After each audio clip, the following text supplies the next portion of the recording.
बाद मैं गीतांजलि लेके आई हूँ नॉन स्टॉप खबरें बाय एंड टाइम्स की ओर से। सीआरपीएफ में ताज़ा कोरोना वायरस संक्रमण, सक्रिय मामले 231। अधिकारियों ने कहा कि देश की सबसे बड़ी अर्धसैनिक बल सीआरपीएफ ने शनिवार को दिल्ली स्थित एक इकाई से 62 नए कोरोना वायरस संक्रमणों की सूचना दी। अधिकारियों ने कहा कि 3.25 लाख बल वाले सक्रिय मामलों की कुल संख्या अब 231 हो गई है। कोरोना वायरस जबकि एक ने संक्रमण के कारण दम तोड़ दिया।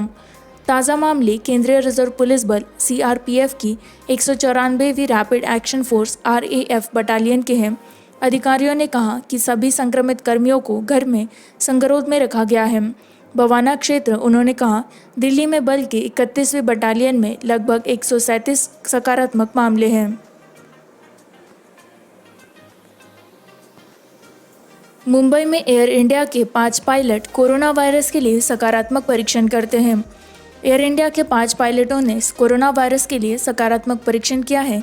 एयरलाइन के सूत्रों ने रविवार को कहा, विदेश में फंसे भारतीयों को बाहर निकालने के लिए उड़ानें संचालित कर रही एयर इंडिया ने अपने पायलटों को अपनी फ्लाइट संचालित करने से पहले कोरोना वायरस टेस्ट कराने को कहा है। 5 एयर इंडिया पायलटों ने कोरोना वायरस के लिए सकारात्मक परीक्षण किया है। इन पायलटों को एक के बाद एक परीक्षण किया गया था। हमें संदेह है कि यह दोषपूर्ण परीक्षण किट का भी मामला हो सकता है। 5 पायलटों ने बोइंग 787 विमानों को उड़ाया, दूसरे स्रोत ने कहा। एयर इंडिया के प्रवक्ता ने कोई टिप्पणी नहीं दी। एयरलाइन के एक वरिष्ठ अधिकारी ने कहा कि 5 पायलटों ने पिछले 3 सप्ताह में कोई उड़ान नहीं चलाई थी। इन पायलटों ने 20 अप्रैल से पहले चीन के लिए कार्गो उड़ानें संचालित की थी, अधिकारी ने कहा। एंटी डिसेंट्रलाइज कोविड की लड़ाई जीतने के लिए राहुल का मंत्र। कांग्रेस के नेता राहुल गांधी ने शुक्रवार को एक वीडियो कॉन्फ्रेंस के माध्यम से मीडिया को संबोधित करते हुए कहा कि अगर सरकार निर्णय लेने के लिए केंद्रीयकरण जारी रखती है और केवल प्रधानमंत्री कार्यालय पीएमओ तक ही सीमित रहती है तो भारत कोरोना वायरस लड़ाई हार जाएगा। कहा कि लॉकडाउन चालू या बंद स्विच नहीं है और यह एक संक्रमण है जिसमें सभी केंद्र, राज्यों, जिला मजिस्ट्रेटों और भारत के लोगों के सहयोग की आवश्यकता होती है। उन्होंने केंद्र की निकास रणनीति के बाद मई 17 के लॉकडाउन पर भी सवाल उठाए। तालाबंदी भारत पर अकल्पनीय अनुपात के आर्थिक सुनामी के रूप में हुई है। हमें इसे विकेंद्रीकृत करने और जिला स्तर पर ले जाने की आवश्यकता है, तब हम जीतेंगे। अगर हम इसे पीएमओ में रखेंगे तो हम लड़ाई हार जाएंगे। पीएम को सीएम से बॉस के रूप में नहीं बल्कि एक सहयोगी के रूप से अधिक बात करनी चाहिए। उन्होंने कहा, हम लॉकडाउन 3.0 के बीच में हैं। लॉकडाउन सदा नहीं रहेगा, किसी दिन इसे बाहर निकलना होगा। 17 मई को क्या बदलाव होगा, यह सरकार के निर्णय का मार्गदर्शन करेगा।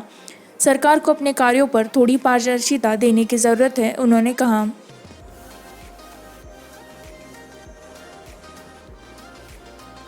छत्तीसगढ़ के पूर्व सीएम अजीत जोगी की हालत गंभीर बनी हुई है। अगले 48 घंटे बहुत महत्वपूर्ण हैं। 74 वर्षीय अजीत जोगी को कार्डियक अरेस्ट का सामना करना पड़ा और उन्हें वेंटिलेटर सपोर्ट सिस्टम लगा दिया गया था। पूर्व मुख्यमंत्री कथित तौर पर रायपुर में एक निजी नर्सिंग होम में 8 डॉक्टरों की एक टीम द्वारा प्रत्यक्ष निरीक्षण के तहत और एक इमली के बाद अपने निवास पर रहते हैं। बीच अपने गुट की विंड पाइप में फंस गए जोगी अपने व्हीलचेयर पर गिर गए। हृदय की कार्यप्रणाली और चेतना के अचानक नुकसान के बाद सांस लेने की थोड़ी कमी थी। रविवार को जारी किए गए मेडिकल बुलेटिन के अनुसार वह न्यूनतम न्यूरोलॉजिकल गतिविधि दिखा रहा है। श्री जोगी के स्वास्थ्य को पुनर्जीवित करने के लिए डॉक्टरों की एक टीम कोशिश कर रही है, लेकिन उनकी हालत अभी भी गंभीर और आशंकित बनी हुई है। हमें अगले 48 घंटों के दौरान पता चलेगा कि उनका शरीर दवाओं और उपचार के बारे में क्या प्रतिक्रिया दे रहा है। डॉक्टर सुनील खेमका, अस्पताल के मेडिकल डायरेक्टर, ने कहा कि रक्तचाप को दवाओं द्वारा नियंत्रित किया जा रहा है, जबकि हृदय क्रिया कथित तौर पर आदर्श है।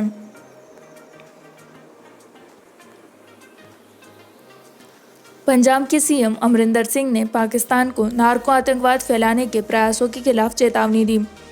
पंजाब के मुख्यमंत्री अमरिंदर सिंह ने शनिवार को पाकिस्तान को भारत में नार्को आतंकवाद फैलाने के अपने लगातार प्रयासों के खिलाफ चेतावनी दी, जिसमें कहा गया कि पुलिस बल संकट के दौरान भी सीमा पार से देश विरोधी गतिविधियों पर कड़ी नज़र रख रहा था। सिंह ने कहा कि पाकिस्तान जो कर रहा है उसके लिए खुले हैं। एनआईए ने एक कुख्यात नार्को आतंकवादी को गिरफ्तार किया जिसने पाकिस्तान स्थित आतंकी समूहों के लिए काम किया। केंद्रीय एजेंसी ने एक बयान में कहा कि यह पंजाब के साथ है और हरियाणा पुलिस ने अमृतसर के रहने वाले रंजित सिंह उर्फ चीता को हरियाणा से गिरफ्तार कर लिया। उन्होंने कहा कि सिंह के खिलाफ ड्रग मामले में जांच से पता चलता है कि पाकिस्तान से संगठन भारत में आतंकी गतिविधियों के लिए धन जुटाने के लिए मादक पदार्थों के व्यापार का इस्तेमाल कर रहे थे। पंजाब के मुख्यमंत्री ने कहा कि बल कोविड-19 कर्तव्यों में कितना व्यस्त है, पुलिस सीमाओं पर नजर रखे हुए हैं। अगले साल सभी स्कूली छात्रों को बढ़ावा दे या परीक्षा के बजाय आंतरिक मूल्यांकन का उपयोग करें, कपिल सिब्बल। कोविड-19 महामारी के मद्देनज़र स्कूलों के 2020-2021 के शैक्षणिक सत्र के दौरान अनिश्चितता की स्थिति के साथ पूर्व मानव संसाधन विकास मंत्री कपिल सिब्बल ने रविवार को कहा कि या तो 12वीं कक्षा के सभी छात्रों को पदोन्नत किया जाए या एक आंतरिक मूल्यांकन तंत्र लगाया जाए। कक्षा 10वीं और अन्य स्तरों में बच्चों को परीक्षा के तनाव से बचाने के लिए जगह।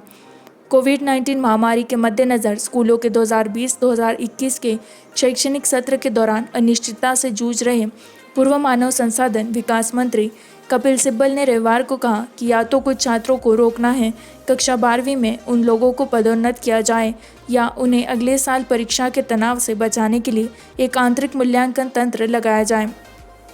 वरिष्ठ कांग्रेस नेता ने यह भी सुझाव दिया कि स्कूलों और विश्वविद्यालयों दोनों में पाठ्यक्रम कम किए जा सकते हैं और शिक्षण समय 2020-21 में खो जाता है।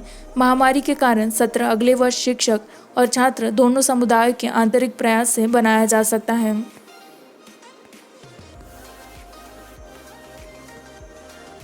केंद्र ने कोविड-19 महामारी के बीच राज्यों से कॉन्टैक्ट ट्रेसिंग सर्वेलेंस के लिए निगरानी बढ़ाने को कहा है। कोविड-19 के बढ़ते मामलों के बीच केंद्र ने राज्यों से कहा कि वे गंभीर तीव्र श्वसन संक्रमण SARI और इन्फ्लुएंजा जैसी बीमारियों के लिए निगरानी तेज करें और पिछले 14 दिनों में बिना किसी मामले के जिलों में बीमारियां हैं। मेडिकल कॉलेजों के माध्यम से निगरानी कार्यक्रम केंद्र सरकार ने राज्यों को निर्देशित किया है। केंद्रीय स्वास्थ्य मंत्री हर्षवर्धन ने शनिवार को उत्तर पूर्वी राज्यों में 19 प्रकोप की स्थिति की समीक्षा करने के बाद कहा, जबकि कुछ राज्यों ने इस दिशा में काम किया है, दूसरों को अधिक प्रभावी निगरानी, संपर्क ट्रेसिंग, घर से घर सर्वेक्षण और शीघ्र निदान पर ध्यान देने की आवश्यकता है। 59,662 कोविड-19 मामलों की पुष्टि की गई है, जिसमें से 17,847 व्यक्ति ठीक हो गए हैं और 1,981 लोगों की मृत्यु हो गई है। मंत्री ने राज्यों से आग्रह किया कि वे संपर्क पथ और निगरानी में सहायता के लिए और लोगों द्वारा आत्म-मूल्यांकन के लिए आरोग्य सेतु ऐप के डाउनलोड को आक्रामक तरीके से आगे बढ़ाएं। गर्भवती महिलाओं के लिए स्वास्थ्य देखभाल सेवाओं जैसे कि गर्भवती महिलाओं की देखभाल, टीकाकरण ड्राइव पर ध्यान देने की आवश्यकता थी। आउटपेशेंट और इनपेशेंट सेवाओं, गैर संचारी रोगों और तपेदिक निदान और उपचार की जांच, मंत्री ने कहा।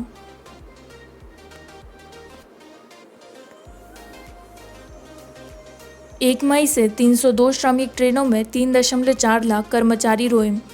1 मई से भारतीय रेलवे ने अपने घरेलू राज्यों में राष्ट्रव्यापी तालाबंदी के कारण भारत भर में फंसे 3.4 लाख प्रवासी कामगारों, छात्रों, तीर्थयात्रियों और पर्यटकों को ले जाने के लिए 302 श्रमिक विशेष ट्रेनों का संचालन किया है। रेल मंत्रालय के एक वरिष्ठ अधिकारी ने बताया कि 34 ट्रेनें चलाई गई। शनिवार, शुक्रवार को 53 और गुरुवार को शहर में विभिन्न हिस्सों से 61 अलग अलग राज्य सरकारों के अनुरोध पर 1 मई से विशेष रेलगाड़ियां चलाई गई थीं। रेलवे ने उपन्यास कोरोना वायरस के प्रसार से निपटने के लिए यात्री, मेल और एक्सप्रेस ट्रेनों को निलंबित कर दिया है। 24 मार्च से कोविड-19 देश भर में आवश्यक माल की आपूर्ति सुनिश्चित करने के लिए माल और विशेष पार्सल ट्रेनें चालू हैं।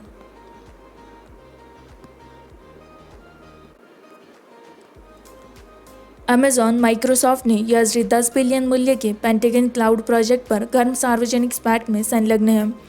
माइक्रोसॉफ्ट ने अमेरिकी सरकार के सत्या नडेला द्वारा संचालित उद्यम के लिए 10 बिलियन पेंटागन क्लाउड प्रोजेक्ट को देने के अमेरिकी सरकार के फैसले को चुनौती देने के लिए अमेजन के क्लाउड आर्म को पटक दिया।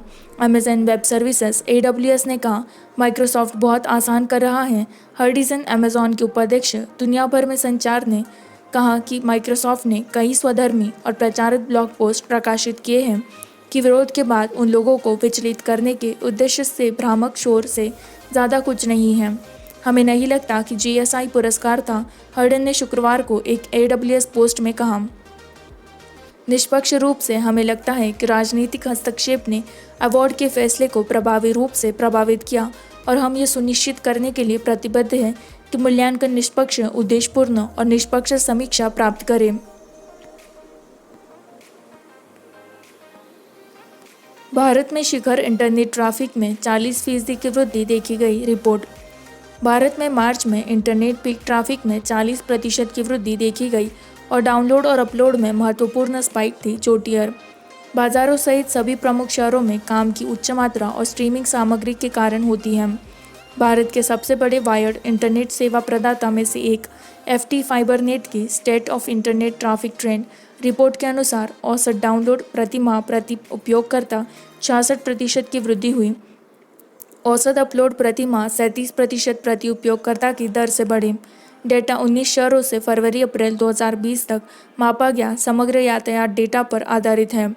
सबसे दिलचस्प खुलासे में से एक यह था कि मार्च में किसी विशेष दिन संपूर्ण SCT फाइबरनेट सब्सक्राइबर का 98.7% ऑनलाइन समवर्ती था। पिछले 2 महीने में हमने शहरों में डेटा खपात में एक महत्वपूर्ण बदलाव देखा है क्योंकि लोग काम पर चले गए।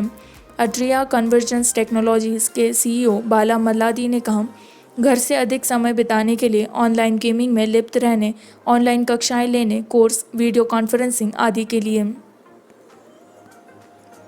1165 नए मामलों के बाद 20,228 पर महाराष्ट्र। कोविड-19 टैली 779 पर मृत्यु टोल। राज्य के स्वास्थ्य विभाग ने कहा कि महाराष्ट्र में शनिवार को 1165 नए कोविड-19 मामले दर्ज किए गए और 48 लोगों की मौत हो गई, जिसमें 27 की मौत का मामला है। कुल मिलाकर मामले 20,228 हैं और 779 लोगों के लिए घातक हैं। अस्पतालों से उनकी कुल संख्या 3,800 तक ले गई। 48 मौतों में से 27 मुंबई से, 9 पुणे शहर से, 8 नासिक जिले के मालेगांव से और 1 पुणे जिले, अकोला, नांदेड़ और अमरावती एक स्वास्थ्य विभाग से रिपोर्ट की गई। बयान में कहा गया कि राज्य में कोविड-19 से होने वाली मौतों की कुल संख्या 77 हो गई है। इसने कहा कि यदि राज्य में कुल 20,228 कोरोना वायरस सकारात्मक मामले और 779 मौतें हुई हैं, तो मुंबई में 12,864 मामले और 489 हैं। यह कहा गया कि अब तक 2,27,804 लोगों का परीक्षण किया जा चुका है, जबकि 2,41,290 लोगों को होम संगरोध के तहत रखा गया है। 13,976 संस्थागत संगरोध के तहत हैं। वित्त मंत्री निर्मला सीतारामन ने सोमवार को PSU बैंक प्रमुखों से मुलाकात की, क्रेडिट प्रवाह की समीक्षा करने के लिए।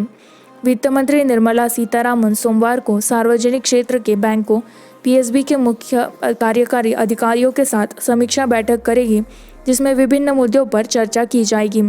जिसमें कोविड-19 संकट की बैठक में अर्थव्यवस्था को प्रभावित करने के प्रयासों के हिस्से के रूप में बैठक सूत्रों ने कहा कि वीडियो कॉन्फ्रेंसिंग के जरिए बैंकों से कर्ज लेने वालों के लिए ब्याज दर प्रसारण का भी जायजा लिया जाएगा और ऋण अदायगी पर स्थगन की प्रगति है। सूत्रों ने कहा कि RBI ने 27 मार्च को बेंचमार्क ब्याज दर में बड़े पैमाने पर 75 आधार अंकों की गिरावट की और घोषणा भी की। बैंकों द्वारा उधारकर्ताओं को राहत देने के लिए 3 महीने की मोहलत दी गई है, जिनकी आय लॉकडाउन के कारण प्रभावित हुई है। इस महीने के अंत में RBI गवर्नर शक्तिकांत दास ने सार्वजनिक और निजी क्षेत्र के दोनों बैंकों के प्रमुखों के साथ बैठक की। केंद्रीय बैंक द्वारा घोषित विभिन्न उपायों की आर्थिक स्थिति और समीक्षा। सूत्रों ने कहा कि रिवर्स रेपो मार्ग के तहत बैंकों द्वारा अत्यधिक धन की तैनाती भी चर्चा के लिए आ सकती है। सोमवार को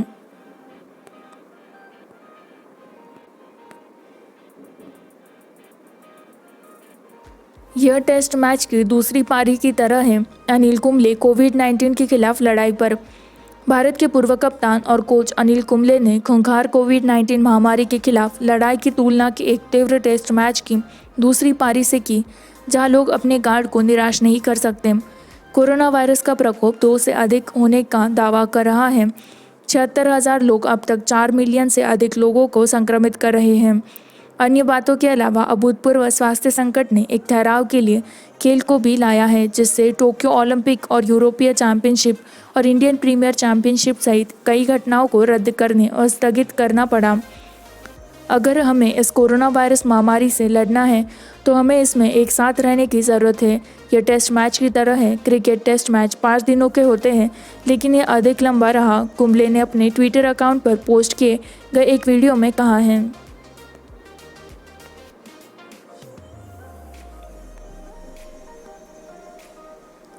एनडीएमए वीज़ा प्रकार की त्रासदी से बचने के लिए औद्योगिक गतिविधियों को फिर से शुरू करने के लिए दिशा निर्देश जारी करता है। विशाखापट्टनम के कारखाने में गैस रिजार्व के मद्देनज़र राष्ट्रीय आपदा प्रबंधन प्राधिकरण एनडीएमए ने तालाबंदी के बाद उद्योगों को फिर से शुरू करने और पौधों की सुरक्षा के लिए बरती जाने वाली सावधानियों के बारे में विस्तृत दिशा निर्देश जारी किए हैं। सभी राज्यों और केंद्र शासित प्रदेशों के लिए एक संचार एनडीएमए ने कहा कि कई हफ्तों के लॉकडाउन और औद्योगिक इकाइयों को बंद करने के कारण यह संभव है कि कुछ ऑपरेटरों ने स्थापित मानक संचालन प्रतिक्रियाओं का पालन नहीं किया होगा। परिणाम स्वरूप कुछ विनिर्माण सुविधाओं, पाइपलाइनों, वाल्वों में अवशिष्ट रसायन हो सकते हैं जो जोखिम पैदा कर सकते हैं। खतरनाक रसायनों और ज्वलनशील पदार्थों के साथ भंडारण सुविधाओं के लिए भी यही सच है। यह काम एनडीएमए दिशा निर्देशों ने कहा कि एक इकाई को फिर से शुरू करते हुए पहले सप्ताह के रूप में माना जाना चाहिए। सभी सुरक्षा प्रोटोकॉल सुनिश्चित करने के बाद परीक्षण या परीक्षण अवधि।